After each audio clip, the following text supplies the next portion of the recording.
heart. Yung Na, sabi G, niya, G, huwag yung lahat, huwag yung iiwan ng pastor, huwag yung iiwan yung church. Kasi isang family tayo dito. Pag family siya, amen, ibig sabihin, sabi natin nila, di ba, okay, palipat dito ka. Kasi ang church ko, pamilya niya. Ano ibig sabihin ng pamilya?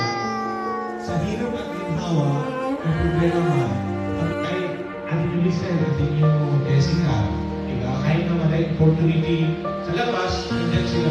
Mas gusto nila mag-serve sa Panginoon.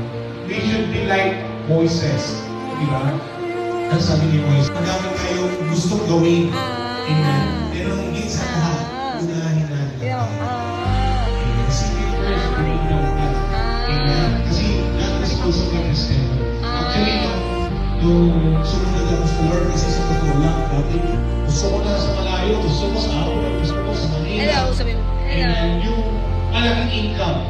Amen. Hinahanap ko yung malaking income.